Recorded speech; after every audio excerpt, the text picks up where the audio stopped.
Imagine marrying your dream partner, only to discover 6 weeks later there's a stranger running a con to steal your life savings. I'm Jake Alvarez, and this is how I uncovered my wife's shocking betrayal and turned the tables with cold, hard justice. Buckle up, because this story of love, lies, and legal revenge will blow your mind. The music pulsed through the South Beach Charity Gala, a vibrant mix of salsa and pop that had Miami's elite swaying. Jake Alvarez, a 32-year-old tech entrepreneur, stood near the bar, sipping a mojito. He hadn't planned to attend, but his business partner, Mateo, had insisted, claiming it was good for their startup's image.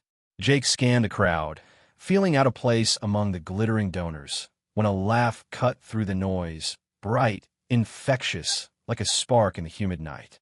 He turned and saw her, Sophia Morales, commanding a small circle of guests with effortless charm. She leaned in as a man spoke, nodding with genuine interest, her eyes catching the light. Jake hesitated, his usual confidence faltering, but something about her pulled him forward. He crossed the room, dodging waiters with trays of ceviche, and introduced himself with a line about the gala's cause: youth tech education, his company's passion. To his surprise, Sophia didn't brush him off. She asked sharp questions about his startup, shared her volunteer work with local schools, and laughed at his quip about coding being tougher than salsa dancing. They talked until the event wound down, the crowd thinning, and she handed him her number with a smile that made his pulse race. Their first date came a week later at a hole-in-the-wall Cuban restaurant in Little Havana. Sophia arrived on time, her presence lighting up the dim patio.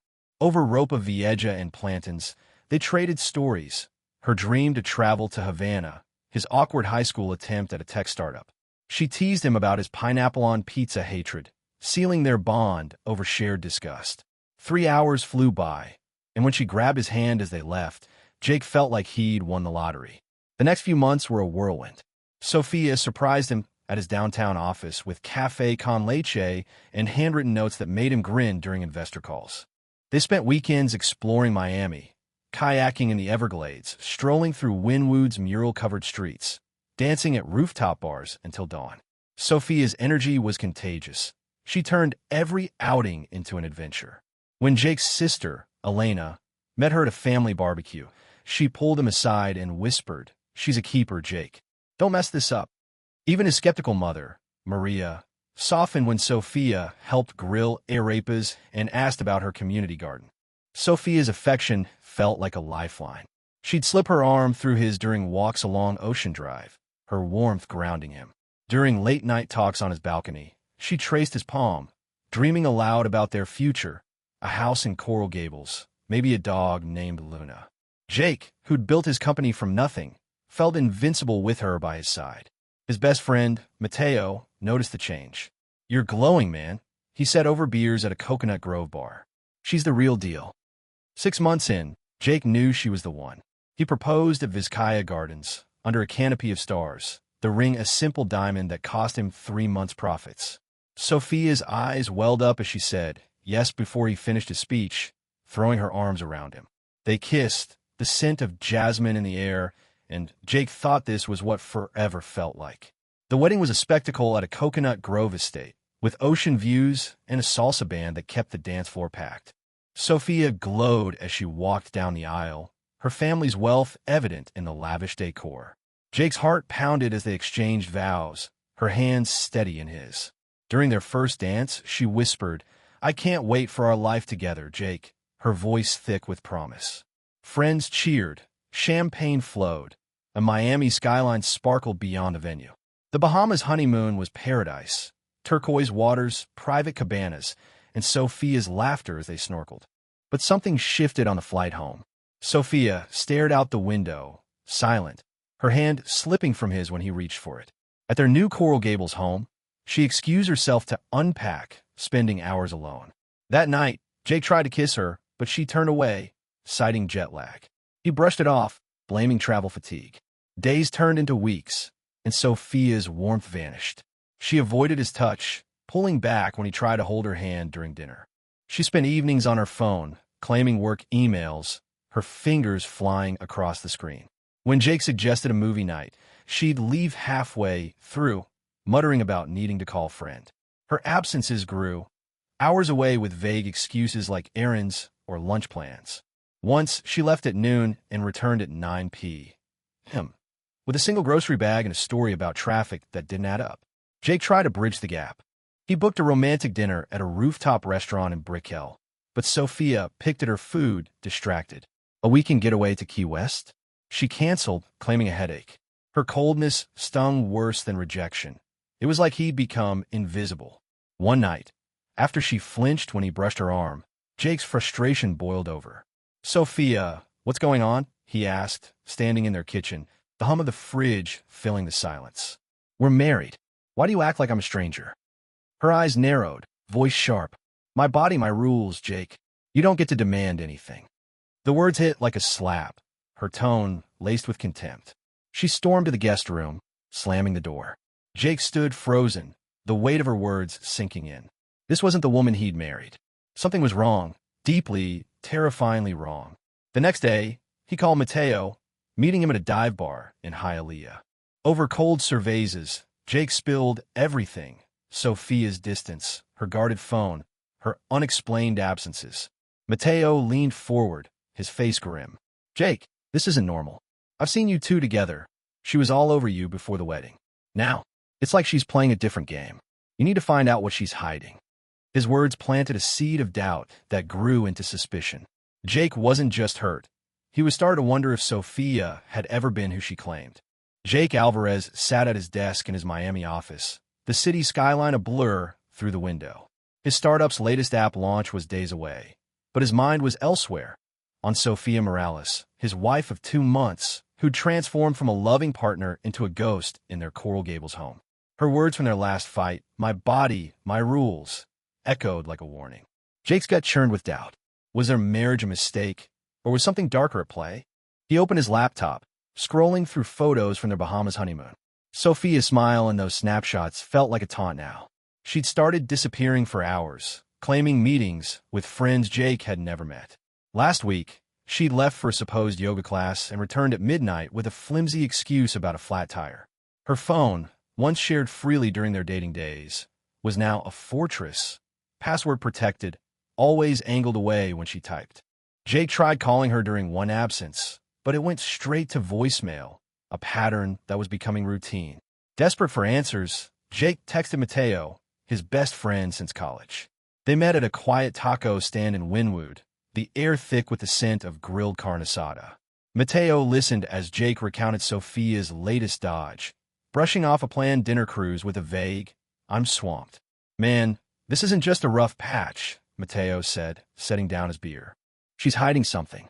You need to dig deeper, or you're going to lose more than your marriage." His bluntness hit hard, pushing Jake to act. The next morning, Jake searched online for private investigators in Miami. A name kept popping up: Elena Torres, a former fraud detective with a reputation for cracking tough cases. Her website promised discretion and results, backed by testimonials from clients who'd uncovered cheating spouses and corporate scams. Jake called her office, and within hours, he was sitting across from Elena in her Brickell office, a sleek space lined with case files and a ward from her police days. Elena, sharp-eyed and direct, cut through pleasantries. "Tell me everything, Jake. No details too small." He laid out the past 2 months, Sophia's sudden coldness, her guarded phone, the hours she vanished without explanation. He mentioned her stinging rebuke during their argument, how she'd framed his need for connection as an attack. Elena jotted notes, her pen moving swiftly. "This sounds like more than marital drift," she said, leaning back. "I've seen patterns like this in fraud cases.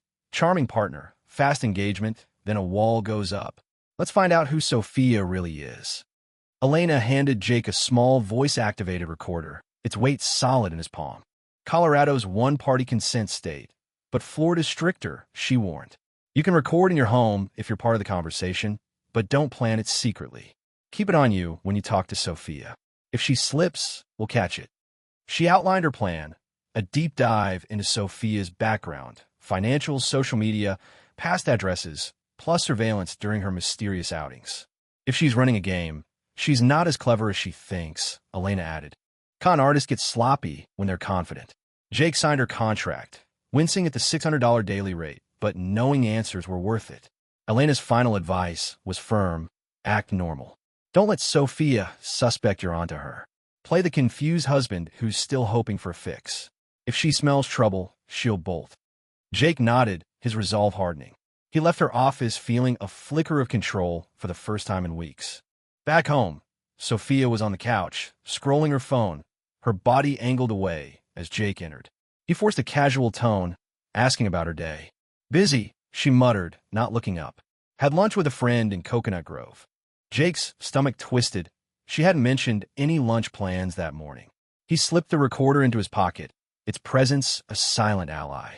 Maybe we could grab dinner tomorrow, he ventured. Sophia sighed, eyes still on her screen. I'll check my schedule, she said, her voice flat. Over the next few days, Jake played his part, swallowing his frustration as Sophia deflected every attempt at connection.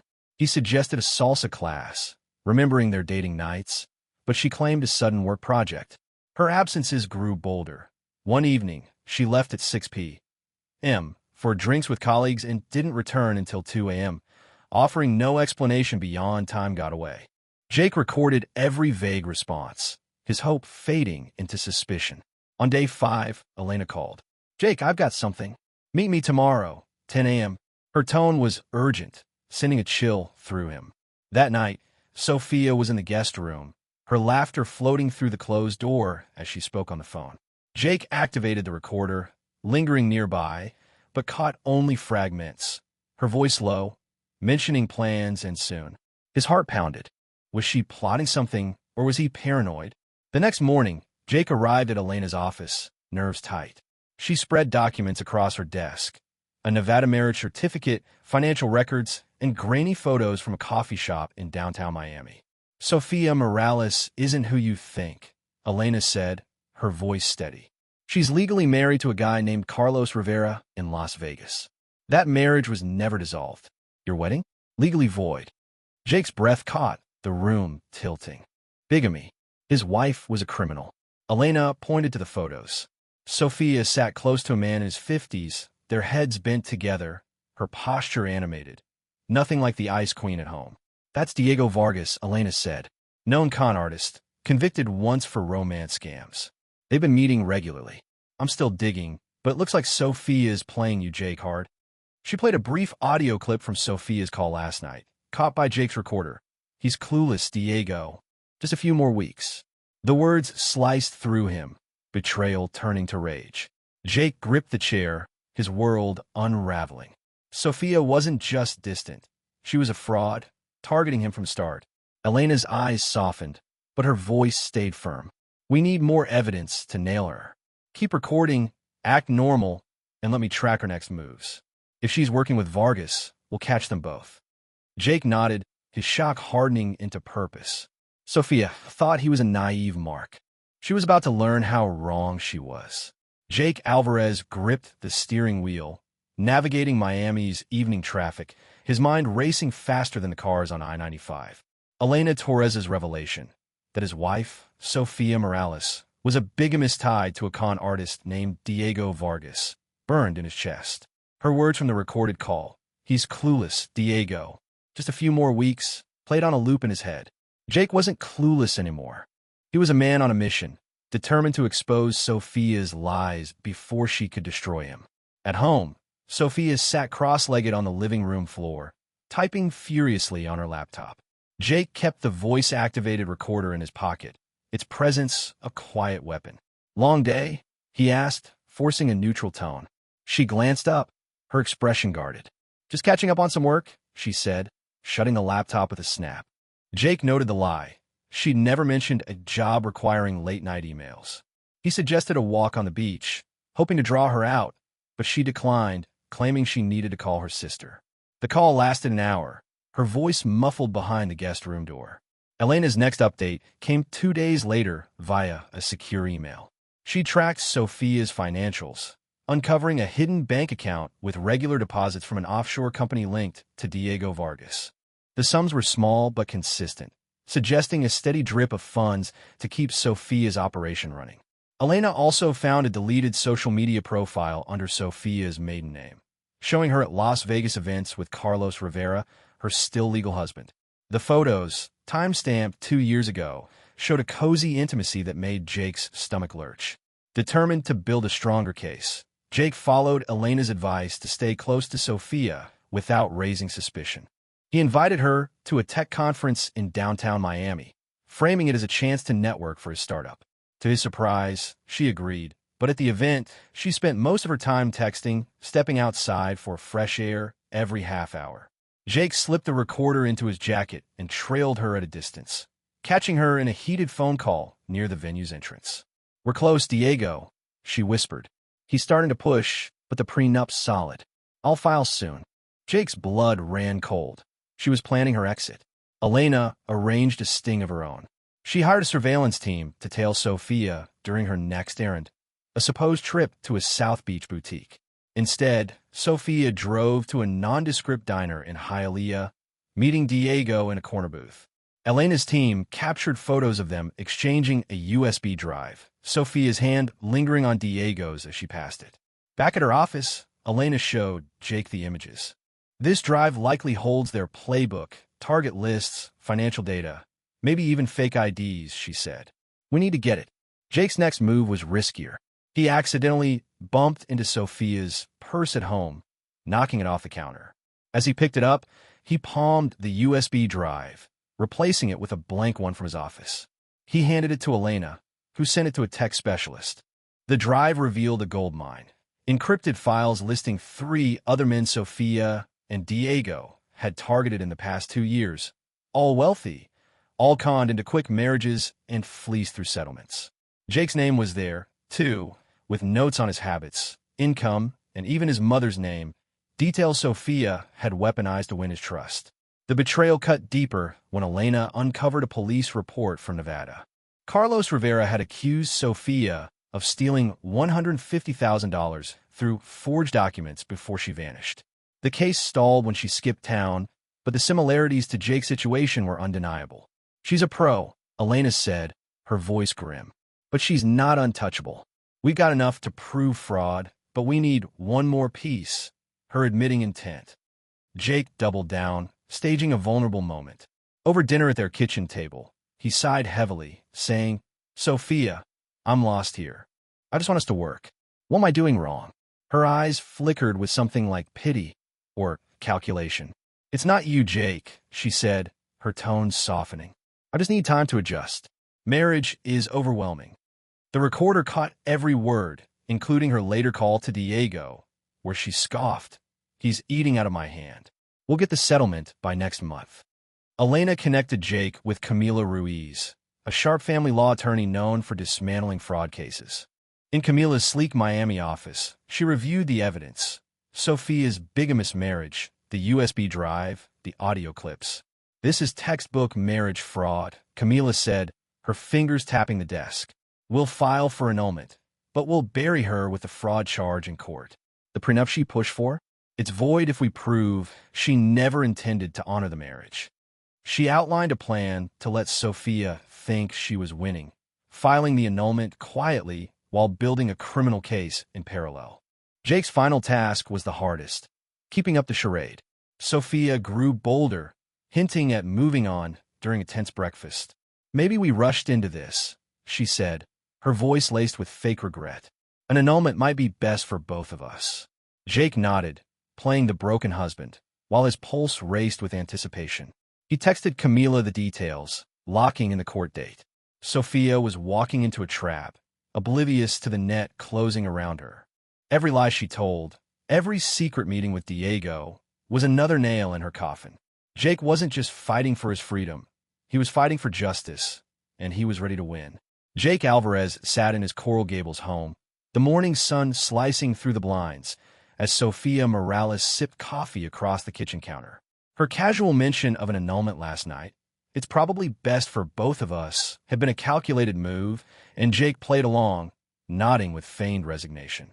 The voice-activated recorder in his pocket hummed silently, capturing her every word. He texted Camila Ruiz, his attorney, confirming Sophia's latest push for settlement. The trap was set, and the Miami-Dade County Courthouse loomed as the battlefield. Camila had spent days prepping Jake for the hearing, Her office a war room of legal briefs and evidence binders. She'd warned him to expect Sophia to play the victim, leveraging her charm to sway the judge.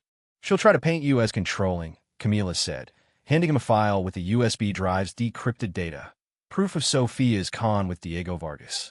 "But we've got her dead to rights with the bigamy, the audio, and her past scams." Jake's role was simple. Stay calm, let Sophia underestimate him, and watch her house of lies collapse. The morning of the hearing, Jake drove to the courthouse, his nerves taut but his resolve ironclad. Sophia arrived separately, stepping out of an Uber with a composed air, her navy blazer chosen to project innocence. She barely acknowledged Jake, whispering instead to her lawyer, a slick Miami litigator named Victor Lopez. The courtroom buzzed with spectators, drawn by whispers of a high-profile fraud case. Jake's sister, Elena, sat in the gallery, her encouraging nod grounding him as the session began. Judge Carla Mendoza, a no-nonsense veteran, called the case. Sophia's lawyer opened with a sob story. Jake's unreasonable demands for intimacy had pushed Sophia away, forcing her to seek an annulment to escape an overbearing marriage. Victor's voice dripped with sympathy, framing Sophia as a woman overwhelmed by a hasty commitment. Jake clenched his jaw, resisting the urge to interrupt. Sophia dabbed her eyes with a tissue, her performance Oscar-worthy, but her glance at Jake held a flicker of smug confidence. Camila rose, her presence commanding the room. "Your Honor, this isn't a case of marital discord," she declared, her voice cutting through the murmurs. Sophia Morales entered this marriage under false pretenses, committing fraud and bigamy. She presented the Nevada marriage certificate, proving Sophia's undissolved union with Carlos Rivera. Gasps rippled through the courtroom as Camila played the audio from Jake's recorder. Sophia's voice, cold and mocking, telling Diego, he's clueless. "We'll get the settlement by next month."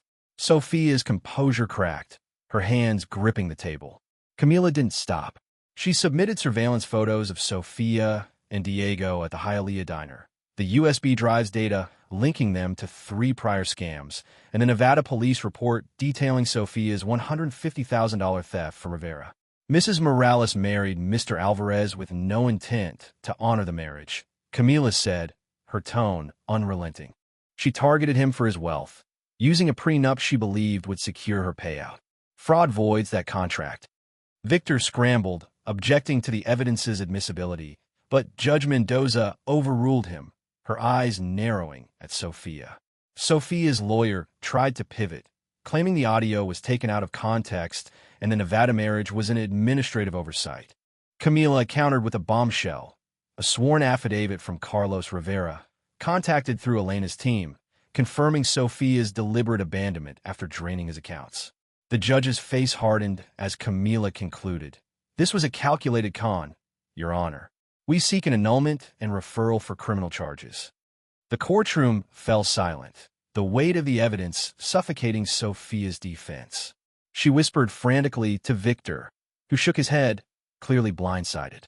Judge Mendoza leaned forward. "Mrs. Morales, the evidence suggests you entered this marriage fraudulently. This court grants the annulment and refers your case to the district attorney for review of fraud, bigamy, and conspiracy charges." Sophia's shoulders slumped, her face pale as the gavel struck. Outside, reporters swarmed, cameras flashing as Sophia was escorted to a waiting police van. Her arrest hit Miami's news cycle like a hurricane, her socialite status crumbling overnight. Jake's phone buzzed with texts from Mateo and his mother, Maria, both stunned but proud. Elena hugged him tightly, whispering, "You did it, Jake." The weight of betrayal lingered, but relief surged through him. He'd exposed Sophia's lies without sinking to her level. Elena Torres called that evening with an update. Diego Vargas had been arrested in a sting at a Key West motel, caught with fake passports and a burner phone linked to Sophia. The USB drive's data had cracked open a wider investigation, implicating a fraud ring targeting wealthy men across Florida and Nevada. "You stopped them, Jake," Elena said. "More victims are coming forward." The news felt bittersweet. Jake's victory came at the cost of his trust, but it saved others from the same fate. Back home, Jake sat on his balcony, the Miami skyline glittering below. The house felt empty without Sophia's presence, but the silence was liberating. He'd been a mark, yes, but he'd fought back with evidence and law, not anger. Camila texted, confirming the annulment was finalized, leaving Sophia with nothing but criminal charges. Jake exhaled, the knot in his chest loosening. The fight wasn't over. Court dates loomed, but he'd reclaimed his life, and that was enough for now. Jake Alvarez stood at a podium in a Miami community center, the crowd buzzing with anticipation for his foundation's launch event. 3 months had passed since the courtroom showdown that exposed Sophia Morales' fraud, and the fallout still echoed across Miami social circles. Tonight, Jake was channeling his pain into purpose, founding a nonprofit to support victims of financial scams. As he adjusted the mic, his sister Elena gave him a thumbs up from the front row, her pride evident. The annulment had freed Jake from Sophia's legal ties, but the criminal case against her and Diego Vargas was gaining momentum. Prosecutors, armed with the USB drive's data, had indicted them for fraud, bigamy, and racketeering. A sting operation, sparked by Elena Torres' surveillance, uncovered 2 more accomplices in their fraud ring operating out of Tampa. The district attorney's office contacted Jake, revealing that 4 additional victims, men conned in similar marriage scams, had come forward, their stories mirroring his own. The case was now a federal investigation, with Sophia facing up to 7 years in prison. Jake had testified at a preliminary hearing a week earlier. Sophia, cuffed and flanked by deputies, avoided his gaze in the courtroom. Her once confident demeanor was gone, replaced by a tense silence as her lawyer negotiated a plea deal. Diego, less cooperative, tried to pin the operation on Sophia, but the evidence, texts, bank records, and victim statements, was airtight. The judge scheduled their trial for spring, but Jake felt no need to gloat. Seeing Sophia face consequences was justice enough. Back at the community center, Jake shared his story with the audience, keeping it brief but raw. "I trusted someone who betrayed me," he said, his voice steady. "But I learned that truth and resilience can outlast any lie." The crowd applauded, and several attendees shared their own experiences with scams, forming a line to sign up for the foundation's support programs. Mateo, his best friend, helped manage the sign-ins, grinning as he whispered, "You're doing good, man." Jake's mother, Maria, arrived late, her eyes misty as she hugged him.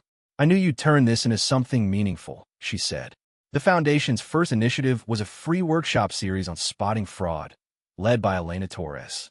She'd taken a board position, her investigative skills now aiding victims directly. During a break, she pulled Jake aside with an update. Sophia's family, once prominent in Miami's elite, had withdrawn from public events, their reputation tarnished by news coverage of her arrest. Their lavish Coral Gables estate was up for sale, likely to cover legal fees. "They're not your problem anymore," Elena said, clapping his shoulder. Jake's days were busy with the foundation and his startup's expansion, but nights brought reflection. He walked along South Beach, the ocean's rhythm calming his thoughts. The betrayal had scarred him, but it also revealed his strength. He dismantled a criminal operation without resorting to vengeance, using evidence and law as his weapons. His trust and love was bruised, but he wasn't closed off. A new volunteer at the foundation, a sharp-witted accountant named Lucia, had caught his eye with her dry humor and passion for the cause. They'd shared coffee twice, talking shop, not romance. Jake wasn't ready for that yet. At the event's close, Jake handed out flyers for the next workshop, his energy renewed by the crowd support. A local news crew interviewed him, framing his story as a triumph over deceit. "How do you move forward after something like this?" the reporter asked. Jake paused, then said, "You don't let one person's lies define you. You build something better." The clip went viral on YouTube, boosting the foundation's visibility and drawing donations from across Florida. As Jake locked up the community center, Mateo lingered, tossing him a bottle of water. "You're not the guy you were 6 months ago," he said. "Sophia thought she broke you, but you're tougher than that." Jake nodded, the weight of the past easing. He'd lost a marriage but gained clarity about himself, about trust, about what mattered. The ocean breeze carried a hint of salt as he headed home, ready for whatever came next.